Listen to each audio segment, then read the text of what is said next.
नमस्कार। Rio Olympic को लेकर चल रहे हमारे कार्यक्रम ओलंपिक के सफर में आज के इस अंक में हम बात करेंगे रेसलिंग और वेट लिफ्टिंग की। दरअसल ये दोनों खेल हमेशा से ही पदक की बड़ी उम्मीदें जगाते रहे हैं। इस बार कुश्ती में पहली बार 8 पहलवानों का दम दिखेगा, तो वहीं भारोत्तोलन में चानू और सतीश शिवलिंगम कर्णम मल्लेश्वरी के इतिहास को दोहराना चाहेंगे। मैं हूं अनिल थॉमस और मेरे साथ अगले आधे घंटे स्टूडियो पर इन दोनों विषयों पर चर्चा करने के लिए हमारे साथ होंगे हमारे खास मेहमान मल्ले नीरव। मल्ले, स्वागत है शो में। दोनों पर चर्चा करेंगे, लेकिन सबसे पहले एक नजर डालते हैं इस पैकेज पर जो कुश्ती से जुड़ा हुआ है। कुश्ती वो खेल जिसे सुशील कुमार और योगेश्वर दत्त की कामयाबी ने नया मुकाम मिला है और एक बार फिर रियो ओलंपिक में पदक की बड़ी तस्वीर के तौर पर सामने है। हालांकि इस बार सुशील कुमार नहीं है, लेकिन 8 धुरंधर जो पदक की लड़ाई के लिए मैट्स पर होंगे वो किसी से कम नहीं है। कौन है ये धुरंधर और पदक की कितनी उम्मीदें हैं, इनसे जानते हैं इस रिपोर्ट में।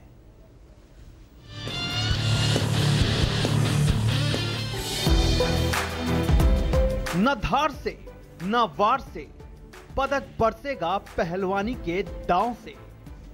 जहां 8 बलशाली अपनी भुजाओं के बल से विरोधी को चूर चूर कर पदक की चाहत को पूरा करने के लिए मैट्स पर होंगे। पहली दफा ओलंपिक में कुश्ती का इतना बड़ा दल अपने फौलादी इरादों से विरोधी की नींव को हिलाने का काम करेगा। 2 बार के ओलंपिक पदक विजेता सुशील कुमार के बिना इस बार पहलवानी से पदक लाने की सबसे बड़ी आस का नाम योगेश्वर दत्त रहेंगे। योगी नाम से मशहूर योगेश्वर दत्त 65 किलोग्राम वर्ग में अपनी चुनौती पेश करेंगे। इस पहलवान की सबसे बड़ी ताकत विरोधी को देखकर अपना दांव बदलना है। योगेश्वर दत्त की उपलब्धियों पर नजर डालें तो ये पहलवान लगातार चौथी दफा ओलंपिक में अपनी चुनौती पेश करेगा।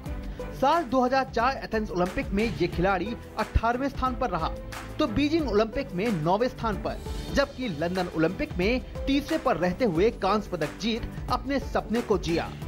योगी ने 2 साल पहले इंचियोन में 28 साल से एशियन गेम्स में गोल्ड मेडल के इंतजार को खत्म किया। वहीं दिल्ली राष्ट्रमंडल खेल और फिर ग्लासगो कॉमनवेल्थ गेम्स में भी इस पहलवान ने सोने के तमगे को अपना बनाया। इस साल कजाकिस्तान के अस्ताना में एशियाई कुश्ती ओलंपिक क्वालिफिकेशन के जरिए योगेश्वर ने रियो का टिकट हासिल किया और अब पदक जीतने की सबसे बड़ी उम्मीद बनकर सामने है। 65 में योगेश्वर गरजेंगे तो 74 में नरसिंह की दहाड़ होगी, जिसकी गर्जना ओलंपिक जाने से पहले सुशील कुमार के साथ ट्रायल विवाद में जीत के रूप में सामने आई और उसके बाद डोपिंग विवाद से सफलतापूर्वक बरी होने के बाद नरसिंह के पास उपलब्धियों का खजाना है। 2010 राष्ट्रमंडल खेल में इस पहलवान ने स्वर्ण पदक जीता, तो एशियन चैंपियनशिप और इंचियोन एशियन गेम्स में कांस्य पदक हासिल किया। इस पहलवान ने पिछले साल लास वेगास में कांस्य पदक जीत ओलंपिक का कोटा जीता। हौसले की आंच पर जीत के जुनून को पकाने का तीसरा नाम संदीप तोमर है। तोमर 57 किलोग्राम भार वर्ग में भारतीय उम्मीद का चेहरा होंगे। इस पहलवान की सबसे बड़ी ताकत इनका आत्मविश्वास है। संदीप ने विश्व क्वालिफाइंग टूर्नामेंट में कांस्य पदक जीतकर रियो जाने का हक हासिल किया। पहली बार ग्रीको रोमन से भी पहलवानी का दांव सामने होगा, जहां 98 किलोग्राम भार वर्ग में हरदीप सिंह चेहरा होंगे। हरदीप देश के पहले हैवी वेट ग्रीको रोमन पहलवान हैं। इस पहलवान ने भी एशियाई ओलंपिक क्वालिफाइंग टूर्नामेंट के जरिए रियो जाने के लिए अपनी उपस्थिति दर्ज करवाई।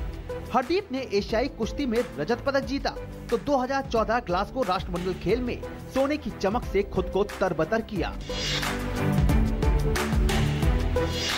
वहीं ग्रीको रोमन वर्ग से दूसरा नाम रवींद्र खत्री का है। खत्री 85 किलोग्राम भार वर्ग में भारतीय चुनौती को पेश करेंगे। 12 साल के बाद ग्रीको रोमन में ओलंपिक का टिकट हासिल करने वाले वो दूसरे भारतीय पहलवान हैं। खत्री ने इसी साल एशियन कुश्ती ओलंपिक क्वालिफाइंग टूर्नामेंट के दम पर रियो जाने का रास्ता बनाया। उधर पहली दफा महिला मोर्चे पर भी 3 भारतीय पहलवान अपनी ताकत का एहसास दुनिया को कराएंगी, जहां पहला नाम विनेश फोगट का है। विनेश ने विश्व स्तर पर अपनी पहचान 2014 ग्लासगो कॉमनवेल्थ गेम्स से बनाई, जहां इस पहलवान ने स्वर्ण पदक पर कब्जा जमाया, जबकि इंचियोन एशियन गेम्स में इस खिलाड़ी ने कांस्य पदक जीतकर देश का मान बढ़ाया। तो पिछले साल दोहा में आयोजित एशियन रेसलिंग चैंपियनशिप में चांदी की चमक से खुद को गौरवान्वित किया। विनेश ने इस्तांबुल में आयोजित हुए दूसरे विश्व ओलंपिक क्वालिफाइंग टूर्नामेंट में सीधे गोल्ड मेडल हासिल कर रियो के लिए खुद की जगह पक्की की। विनेश के अलावा बबीता 53 किलोग्राम और Sakshi Malik 58 kilogram free style वर्ग से भारतीय चुनौती के रूप में सामने होंगी। साक्षी मलिक की बात करें तो इस पहलवान ने 2014 राष्ट्रमंडल खेलों में रजत पदक जीता, तो 2015 दोहा एशियन चैंपियनशिप में कांस्य पदक को अपने नाम किया। साक्षी ने दूसरे ओलंपिक विश्व क्वालिफाइंग टूर्नामेंट में देश को ओलंपिक कोटा दिलाया।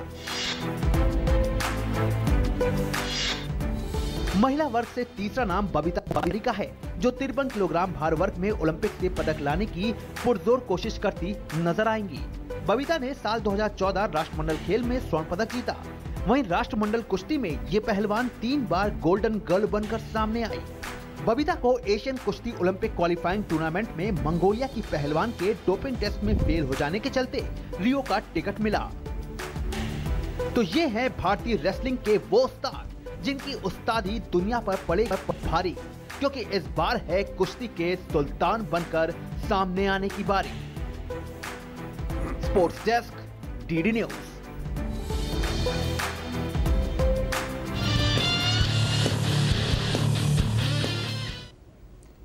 चलिए, कौन बनेगा कुश्ती में सुल्तान भारत के लिए, इस पर चर्चा करेंगे मलय के साथ। सबसे बड़ा नाम अगर भारतीय दल की बात करें या फिर कुश्ती दल की बात करें, योगेश्वर दत्त, जो 2012 में जो कांस्य पदक उन्होंने जीता था, अब क्या वो कलर ऑफ मेटल या फिर जो वो मेटल या जो मेडल उन्होंने पाया था, क्या उसका रंग इस बार बदलेगा? मलय, सबसे पहले योगेश्वर की बात, योगेश्वर से कुछ नया, कुछ अलग करने की उम्मीद 2016 में? देखिए, योगेश्वर एक ऐसे पहलवान हैं जो पिछले 4 ओलंपिक्स में लगातार बेहतर करते आ रहे हैं। 18 से 9 अपनी स्थिति को बेहतर किया उन्होंने। 18 से 9 किया, उसके बाद फिर इम्प्रूव किया, फिर उसके बाद कांस्य पदक लिया। तो एक ऐसे पहलवान हैं जिनमें ड्राइव बहुत है, और ड्राइव के साथ साथ डायनामिज्म भी जब होना पहलवान में, और वो डायनामिज्म देखने को मिलता है जब ये दांव बदलते हैं। ये एक ही दांव से नहीं लड़ते, ये तुरंत आप देखिएगा कि एक दांव कर रहे हैं और तुरंत, जैसे कि पिछली बार जब इन्होंने कांस्य पदक जीता था, एक कैंची दांव में पटका, जबरदस्त ढंग से, देखने लायक था वो जब जीत सुनिश्चित हुई। तो ये एक ऐसा पहलवान है जिससे कि आप पदक की उम्मीद सिर्फ इसलिए ना करें क्योंकि उसमें एक लगन है, एक कर गुजरने की तमन्ना है, बल्कि इसलिए भी कि स्टाइलिस्टिकली जो इनकी शैली है कुश्ती की, वो इतनी बेहतरीन है कि ये हर बार अपने को जिसको कहते हैं कि अपने प्रतिद्वंद्वी को छकाने में सफल होते हैं। ये उसको कभी ना कभी दांव में लपेटते हैं, ऐसे कस के लपेटते हैं। चलिए, कुश्ती एक पहला ऐसा खेल है सुशील जिसने बैक टू बैक मेडल या फिर 2 बार ओलंपिक में पदक दिलाया। क्या हम उम्मीद करें कि योगेश्वर में वो दमखम है कि वो दूसरी बार वो ड्राइव, वो फोर्स रखे कि वो एक पदक एक बार? बिल्कुल। देखिए, अगर पदक के रियल होप्स की बात आप कुश्ती में करेंगे तो सबसे ज्यादा उम्मीद योगेश्वर दत्त से ही है, और ऑफ कोर्स नरसिंह यादव भी हैं और विनेश फोगट भी हैं जिनसे उम्मीद की जा सकती है।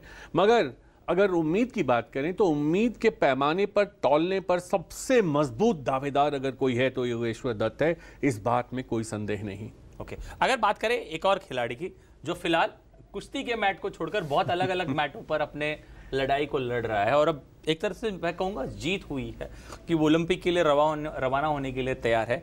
कितना हम उम्मीद करें कि नरसिंह अपने ये जो कोर्ट रूम प्रेजेंटेशंस, इन ड्रामाओं से हटकर अब कुश्ती के मैट पर लड़ने के लिए रियो में तैयार है? देखिए, जब पहले आपको लगता है कोई और अड़चन आ सकती है उन्हें रियो में पार्टिसिपेट? मैं बताता हूं, जब पहला इनका सैंपल नेगेटिव पाया गया, बिल्कुल, उस वक्त से लेकर और कल तक जब इनको एक्सोनरेट किया गया, जब इन्हें निर्दोष घोषित किया गया नाटा द्वारा, आपको शायद पता हो कि इन्होंने अपनी प्रैक्टिस बंद नहीं की थी। अच्छा। अपना अभ्यास जारी रखा था। कल भी ये 2.5 घंटे अभ्यास करके आए थे फैसला सुनने कि क्या होगा। तो इस तरह से नरसिंह की बात अगर हम करते हैं तो उसमें भी एक लगन है, और ये अगर किसी खिलाड़ी के मन में बात बैठ गई है या बैठा दी गई है कि देख भाई, तेरे लिए तो हर चीज़ तेरे विपरीत जा रही है, मगर विपरीत जाकर फिर वापस तेरे पास आ रही है, तो मैं मनोवैज्ञानिकों की बात अगर हम करें तो दो तरह से लोग इसे देखते हैं। एक तो ये कि अगर किसी का आत्मबल, मनोबल इतना टूट चुका हो कि हर कदम पे उसे लड़ाई झेलनी पड़ रही हो, तो वो बहुत कुछ वहाँ जाकर क्या कर पाएगा, नहीं कर पाएगा, सवालिया निशान हमें दिखाई देगा। मगर इसको आप पलट दें कि you have to prove a point, आपको ये सिद्ध करना है कि आप बेहतरीन हैं, दुनिया आपको बिना बात के इधर उधर में फंसा रही थी। तो वो जो एनर्जी डबल हो जाती है, वो अगर दिखाई दे तो फिर ये भी पदक जीत सकते हैं। एक, अब आइए कि इनके साथ क्या होगा। 10.4 वाटर रूल्स 2016 के तहत जब इनको बरी किया गया है, उसमें साफ लिखा है कि अगर किसी षड्यंत्र या अगर किसी तरह का सैबोटाज का आरोप आता है और उस आरोप को सिद्ध करने के लिए कोई विटनेस सामने आता है, तो वैसे में आपको चांस दिया जा सकता है। नाडा की जो इमेज है, उसकी जो छवि है, जो भारतीय नाडा है, पूरी दुनिया में बहुत अच्छी है। तो नाडा ने जब इनको बरी किया है तो अभी वाडा ने फाइल मंगाई है। वो ये देखेंगे कि क्या सचमुच ये आरोप सही हैं, और वो जाएंगे आरोपों के ये इमोशनल टच पे नहीं जाएंगे, वो भावनात्मक उनका कोई विचार नहीं होगा। वो तो ये देखेंगे कि क्या सचमुच इनके आरोपों में दम है, उसको साबित करने का इनके पास कोई पैमाना है, कोई तराजू है जिस पे रख के हम देख सकें कि हाँ साहब ये निर्दोष थे। और वाडा अगर अपील भी करती है इस फैसले के खिलाफ, मान लीजिए कि वो नहीं कन्विंस होते हैं और स्पोर्ट्स आर्बिट्रेशन कमीशन में जाते हैं, हाँ, तो आर्बिट्रेशन कमीशन में अगर वो जाते भी हैं तो जब तक फैसला आएगा तब तक तो रियो निकल चुका होगा। और मुझे नहीं लगता, क्योंकि देखिए उस व्यक्ति का जो फैसला नाडा ने दिया है, अगर आपने उसको ध्यान से पढ़ा है तो उन्होंने एक एक बात, एक एक तर्क बड़ा खुलकर सामने रखा है। चलिए देखेंगे क्या कुछ होता है नरसिंह के साथ, क्या वो मैट पर उतरेंगे या फिर अभी लड़ाई उनके लिए बाकी है। रियो जाने के बाद किस तरह का उनको क्लियरेंस मिलता है वाडा से। फिलहाल वक्त हो चला एक छोटे से ब्रेक का। ब्रेक के दूसरी तरफ चर्चा करेंगे ग्रीको रोमन में जो 2 रेसलर्स है, और यही नहीं, भारतीय महिला टीम जो 3 तिकड़ी है, क्या वो कमाल कर पाएगी रियो में रेसलिंग में।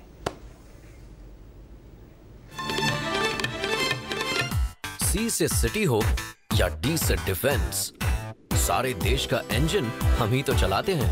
HP Lubricants A to Z आपके काम आते हैं। मुथूट फाइनेंस, भारत का नंबर 1 भरोसेमंद फाइनेंस डाइवर्सिफाइड ब्रांड, जो आपको देता है भारत का सबसे बढ़िया गोल्ड लोन, यानी सबसे बढ़िया ब्याज दर, सबसे अधिक लोन राशि, घर बैठे ऑनलाइन गोल्ड लोन की सुविधा, ऑनलाइन इंटरेस्ट का भुगतान करें, कॉल करें 1800-120-2838।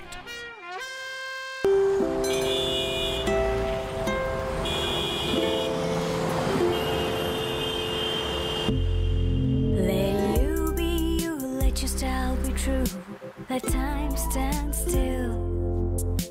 Let time stand still. Let you be you. Let your style be true. Let time stand still. Style is now original, genuine, premium. Style is now India Handloom. These days, it's important to have an updated resume. Here's mine. Praful Kumar, Major Praful Kumar, Para Special Forces. 3 years served in a hostile zone.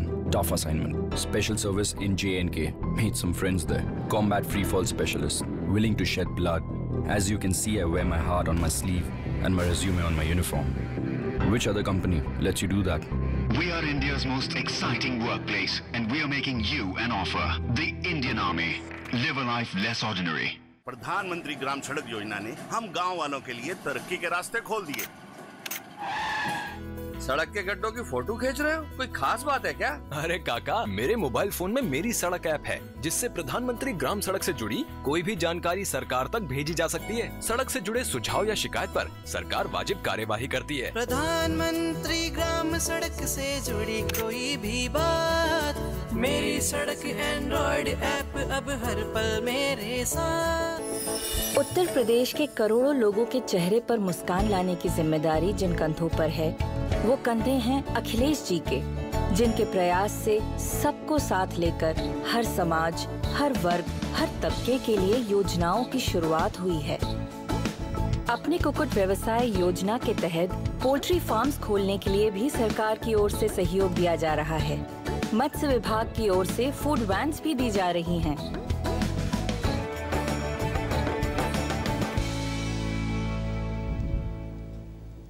Muthoot finance, Bharat का number 1 भरोसेमंद finance diversified brand, जो आपको देता है भारत का सबसे बढ़िया gold loan, यानी सबसे बढ़िया ब्याज दर, सबसे अधिक लोन राशि, घर बैठे ऑनलाइन गोल्ड लोन की सुविधा, ऑनलाइन इंटरेस्ट का भुगतान करें, कॉल करें 1800-120-2838।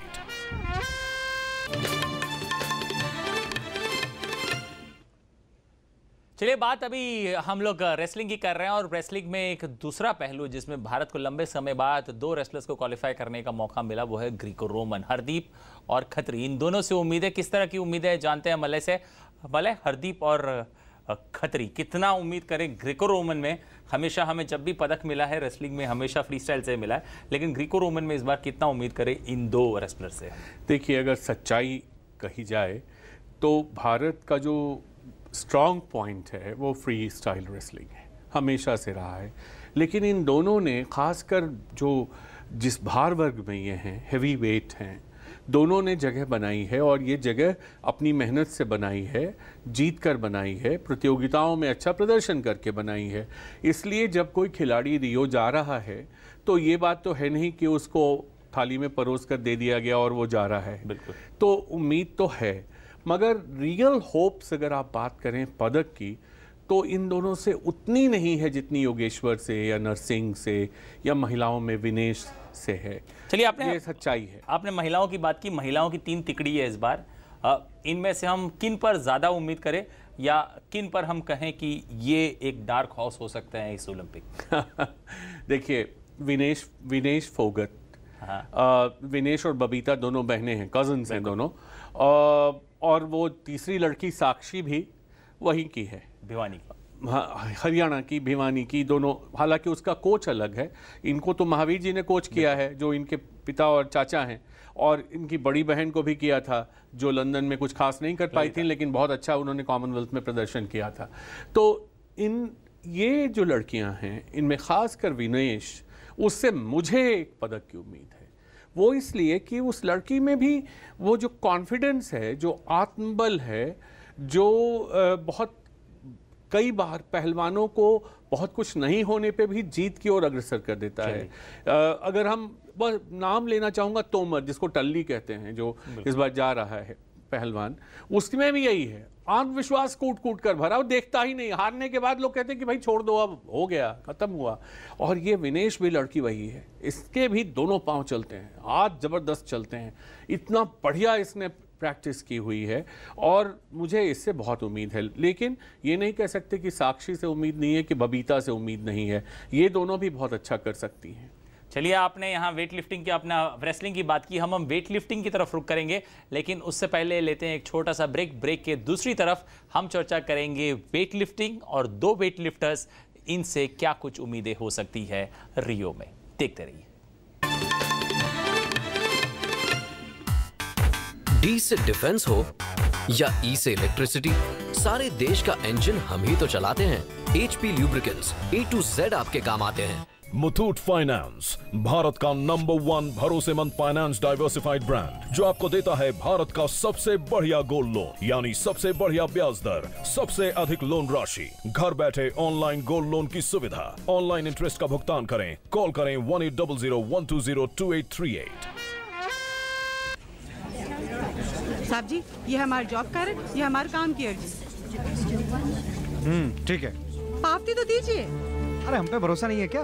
बात नियम की है साहब जी। पावती नहीं होगी तो पता कैसे चलेगा कि 15 दिन के भीतर हमको काम मिला कि नहीं मिला? और अगर हमको 15 दिन के भीतर काम नहीं मिला तो फिर हमें बेरोजगारी भत्ता कैसे मिलेगा, बताइए जरा। अच्छा रुको, देता हूँ। महात्मा गांधी नरेगा, हक ग्रामीण का, विकास गाँव का। अब ठीक है। मुथूट फाइनेंस, भारत का नंबर 1 भरोसेमंद फाइनेंस डाइवर्सिफाइड ब्रांड, जो आपको देता है भारत का सबसे बढ़िया गोल्ड लोन, यानी सबसे बढ़िया ब्याज दर, सबसे अधिक लोन राशि, घर बैठे ऑनलाइन गोल्ड लोन की सुविधा, ऑनलाइन इंटरेस्ट का भुगतान करें, कॉल करें 1800-120-2838। देखिए, बच्चा बीमार भी हो तो भी उसे टीके के लिए हर बार ले जाइए। अगर किसी वजह से दूसरी जगह भी जाना पड़े तो भी इसका, ये जो कार्ड है, इस कार्ड को साथ ले जाए और टीके जरूर लगवाएं। 5 साल 7 बार छूटे ना टीका एक भी बार।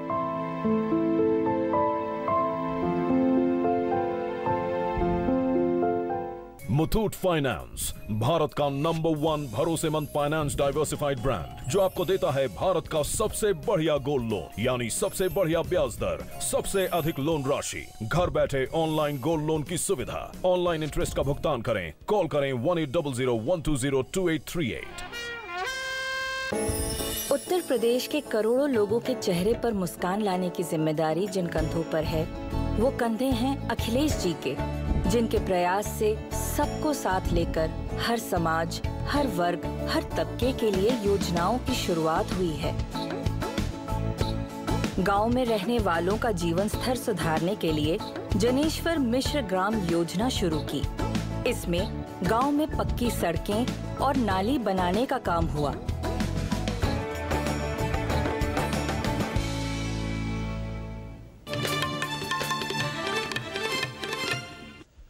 एक बार फिर स्वागत है। अब बात करते हैं वेट लिफ्टिंग की। रियो ओलंपिक में भारोत्तोलन से भारतीय चुनौती इस बार भले ही 2 भारोत्तोलकों तक ही सीमित हो, लेकिन पदक की उम्मीद जरूर जागती है। महिला वर्ग से मीराबाई चानू सामने होंगी, तो पुरुष वर्ग में सतीश शिवलिंगम के कंधों पर पदक जीतने की जिम्मेदारी होगी।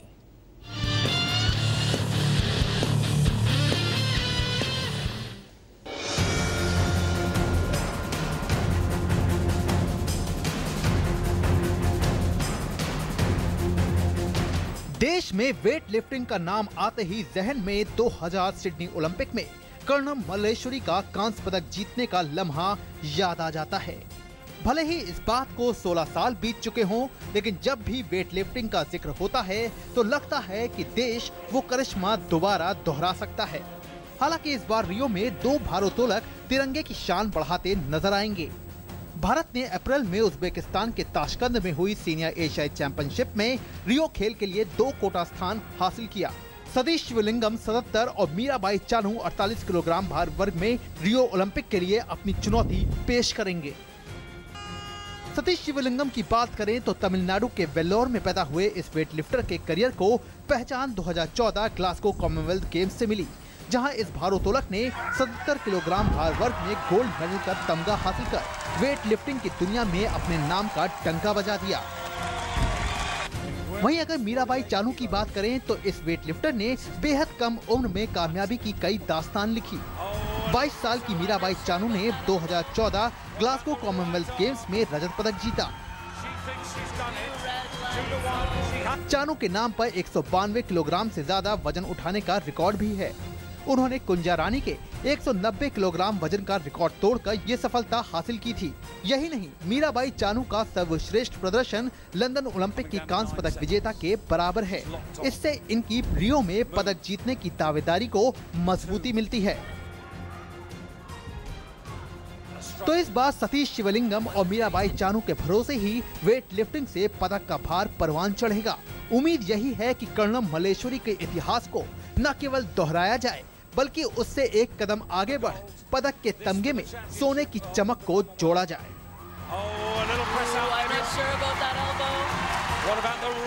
Sports desk, TD news.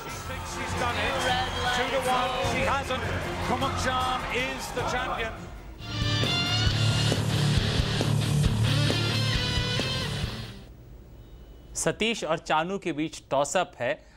Chanu फिलहाल वर्ल्ड नंबर 3 यानी जो ओलंपिक्स के लिए जो वेट लिफ्टर्स क्वालिफाई किए उसमें नंबर 3 स्थान पर है, तो मतलब एक ज़बरदस्त चांस दिखता है 48 किलो वर्ग में कि हमें एक पदक मिल सकता है। मलय से जानते हैं कितना रियलिस्टिक है ये चांस।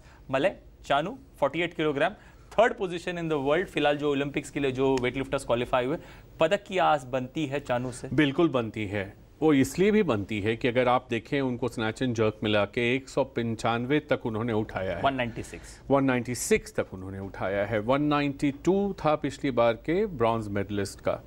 और कुंजरानी देवी जो इनके मेंटर हैं और जो दिन रात लगी हुई हैं इनके साथ, उनसे बात हो रही थी, वो इनके साथ थी। और जब सिलेक्शन के लिए ट्रायल्स हुए पटियाला में और जिस दिन ये जीती है लड़की, उसके बाद उन्होंने ये कहा कि इसमें वो जो डिटर्मिनेशन, संकल्प होता है और जो एक जिसको कहते हैं कि अर्जुन की तरह आपको सिर्फ मछली की आंख दिखती है, मछली नहीं दिखती, तो ये चीज़ इसमें है, इस लड़की में। और उस दिन कर्णम मल्लेश्वरी भी यही दूरदर्शन में कह के गई हैं कि इनसे पदक की सचमुच उम्मीद है। ये एक रियल होप है, एक वास्तविक आशा है। मीराबाई चानू, इनसे उम्मीद की जा सकती है, क्योंकि जो इनका प्रदर्शन अब तक रहा है, अगर ये अपना बेस्ट जो इनका है अब तक का वो भी दे दें तो पदक पाने की पूरी संभावना। चलिए, ये दो जो डिसिप्लिन हमने बात किया, एक तरफ वेट लिफ्टिंग, दूसरी तरफ रेसलिंग, ये हमेशा डोप के साये में भी बड़े, बिल्कुल, मतलब जैसे इनका वरना नाम इस बार दो ही ना होते वेट लिफ्ट, बिल्कुल हमेशा डोप के साये में भी रहते हैं। तो कितना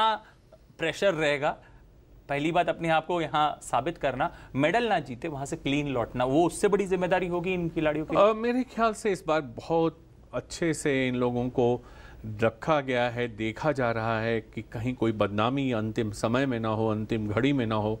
और चूंकि ये बार बार जांच हो रही है और इन्हीं जांचों में आपने देखा कि नरसिंह या इंद्रजीत का भी मामला सामने आया, तो बहुत ही चौकस है भारतीय ओलंपिक संघ भी बहुत चौकस है और बाकी लोग भी बहुत चौकस हैं कि कुछ ऐसी गलती ना हो जाए। क्योंकि आपने देखा कि वेट लिफ्टिंग में जो हमारे सिर्फ 2 लोग हैं, वो इसलिए कि ह्यूस्टन में जब वर्ल्ड चैंपियनशिप थी उससे पहले बहुत सारे लोग डोपिंग में पकड़े गए थे। मेरे ख्याल से इससे ज़्यादा शर्मनाक बात तो कोई हुई ही नहीं आज तक कि वेट लिफ्टिंग फेडरेशन को ही डोपिंग के आरोप में बैन किया गया था भारत में। कहीं कोई फेडरेशन बैन नहीं होता, यहाँ फेडरेशन ही बैन हो गया। खिलाड़ी की कौन कहे, फेडरेशन को ही बैन कर दिया। तो इस बार मुझे लगता है कि डबल चौकसी होगी और इसके कारण मुझे नहीं लगता कि डोपिंग के साए से उबरने में इन्हें कोई प्रॉब्लम होगी। खासकर जिस तरह से कुंज रानी ने अपना जान अपनी लगाई है मीराबाई के साथ साथ, और जिस तरह से उस लड़की ने ट्रेनिंग की है और कर रही है लगातार।